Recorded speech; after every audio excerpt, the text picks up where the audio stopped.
গোবিন্দের কৃপা হয়ে যাবে। আপনারা এখন দেখছেন সনাতন মিডিয়া 7.0 চ্যানেলটিতে নতুন হলে সাবস্ক্রাইব করে রাখুন নতুন নতুন ভিডিও। যদি বলেন আগে নাম করতে হবে তারপরেই তো নামের কৃপা, নাম না করলেই আমি কেমন করে নামের কৃপা পাবো? নাম করলে আপনি কৃপা পাবেন, কিন্তু আপনি নাম করার পূর্বে আপনার মনটাকে স্থির করেছেন, যদি আমি একটু গোবিন্দের নাম করতে পারতাম। আপনার অন্তরের কথা হয়তো জগতে কেউ বুঝতে পারে না, কিন্তু জানেন আমাদের ভগবান শ্রীকৃষ্ণের 108টি নামের মধ্যে অন্তর্যামী ভগবান নামে কিন্তু ভক্তগণ ভগবানকে ডেকে থাকেন। অন্তর্যামী নাম কেন হলো? যিনি আপনার অন্তরের কথাকে জানেন, আপনার অন্তরে আপনার মনের মধ্যে কি কথা, আপনার মনের মধ্যে কি বাসনা, কি চাওয়া, এই চাওয়াটা যদি জগতে আপনি কারো কাছে বলেন, হয়তো আপনার চাওয়াকে কেউ পূর্ণ করবে না, কিন্তু জানেন যদি ভগবানকে বলা যায় আপনার মনের কথা, এই জগতে আপনার মনের অভাবটাকে পূরণ না করলেও একমাত্র ভগবান আপনার হৃদয়ের কথাটাকে পূর্ণ করে দেবেন। যে জগতে বোবা হলো সে তো কৃষ্ণ নাম করতে পারবে না, তবে তার কৃপা হবে কেমন করে? তাই নারদ মুনি একদিন ভগবানকে বলেছিল, প্রভু জগতে যদি তোমার নাম করলেই মুক্তি হয়, তোমাকে ভজন করলেই মুক্তি হয়, তুমি শ্রীমদ ভগবদ গীতার পাতায় বলেছো, অর্জুন যে ব্যক্তি ভক্তির সহিত আমাকে পত্র পুষ্প ফল জল অর্পণ করে, আমি তার সেই প্রসাদকে নিজ গুণে গ্রহণ করে থাকি।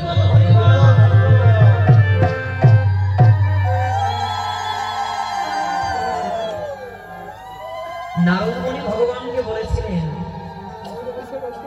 প্রভু তোমা একবার দেবে, ভাগবতের আসরে একবার দেবে, তাতে হবে। নারদ মুনি যখন বলেছিলেন যদি গাছের ফুলে গাছের ফলে নদীর জলে তোমাকে পুজো করে পেতে হয়, তবে বলো ঠাকুর এই জগতে সবার পক্ষে সম্ভব নয় তোমাকে পুজো করবার জন্য ওই বৃক্ষ থেকে ফল ফুল চয়ন করে তোমার চরণে দেবে কেন? দেখবেন অনেক মানুষের দেহ আছে, কিন্তু হয়তো একটি হাত নেই অথবা দুটি হাত নেই, আছে না এমন বাবা?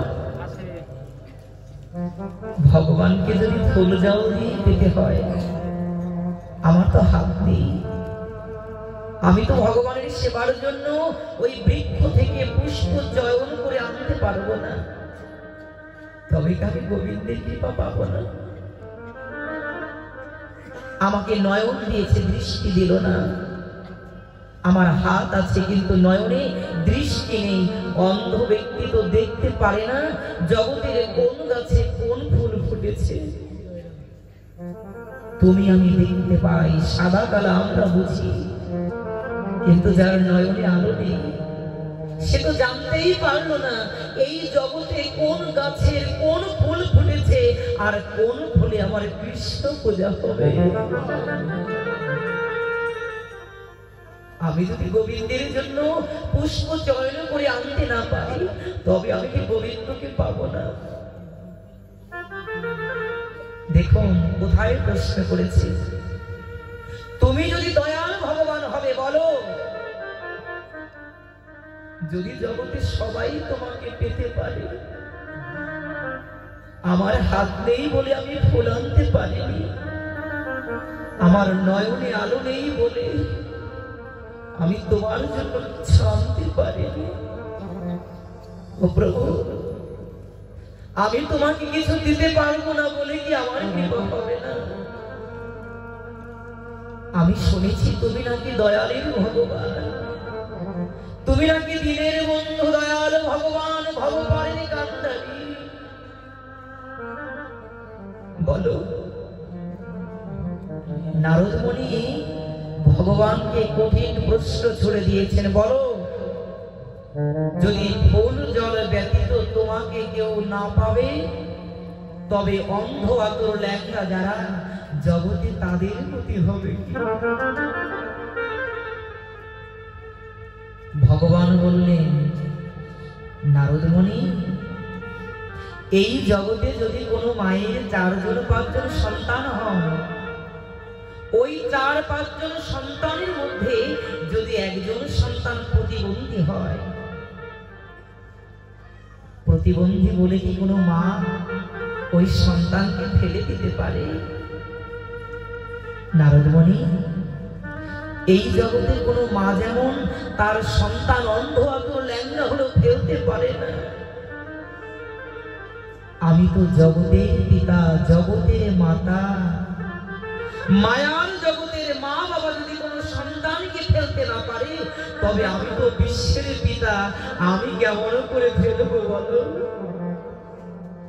ও নারদ,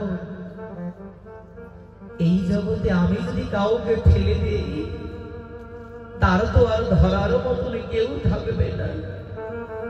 নারদ তুমি যাও, জগতের বুকে গিয়ে ভক্তদেরকে জানিয়ে দাও, এই জগতের বুকে যদি কোনো ভক্ত চিরজন্মের মতন পড়ে যায়, তাকে যদি ধরার কেউ না থাকে, আমি আছি একমাত্র তাকে ধরার। যাও, আমি আছি। যেমন করে রামচন্দ্রকে হনুমান বলেছিল না, রাম সেতু যখন বন্ধন করে, পবনপুত্র হনুমান সঙ্গে সমস্ত বানরগণ ছিল, এক এক করে যখন জলের মধ্যে জয় শ্রীরাম বলে পাথর নিক্ষেপ করে, প্রতিটি পাথর ভেসে ওঠে জলের উপরে। রামচন্দ্র মনে মনে ভেবেছিল সীতা তো আমার, তো আমিও যদি সীতার জন্য একটু কিছু করতে পারি। রামচন্দ্র সেও কিন্তু জলের মধ্যে পাথর ফেলছিল। ভক্তগণ যত পাথর ফেলে রাম নামের গুণে প্রতিটি পাথর ভেসে ওঠে জলের উপরে। স্বয়ং রামচন্দ্র নিজ হস্তে নিক্ষেপ করছে জলের মধ্যে পাথর, কিন্তু রামচন্দ্র দেখতে পায় সে যতগুলো পাথর ফেলে একটা পাথর জলের উপরে ভাসে না। রামচন্দ্র চিন্তা করছে কি, হনুমান সঙ্গে যত বানর বৃন্দ আছে প্রত্যেকের পাথর জলের উপরে ভেসে ওঠে, ওটা তো আমারই নাম।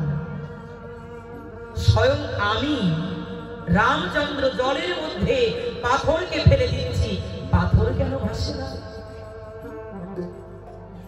ভাসবে কেমন করে? রামচন্দ্র যখন চিন্তিত, পবনপুত্র হনুমান গিয়ে বলেছে, প্রভু জগতের বুকে আমি সব সইতে পারি, কিন্তু জানি ওই চন্দ্র বদন খানি যদি মলিন হয় তবে ওই দুঃখ আমি হৃদয়ে সইতে পারি না। বলুন আপনার কিসের জন্য এত কষ্ট, এত চিন্তা? রামচন্দ্র বলেছে, হনুমান তোমরা যতগুলো পাথর জয়রাম বলে ফেলো প্রত্যেকটা পাথর জলের উপরে ভাসে, কিন্তু আমি স্বয়ং রামচন্দ্র হয়ে যে পাথরগুলোকে জলের মধ্যে ফেলে দিচ্ছি ওর একটাও তো ভাসছে না। পবনপুত্র হনুমান কি বলছে জানো মা?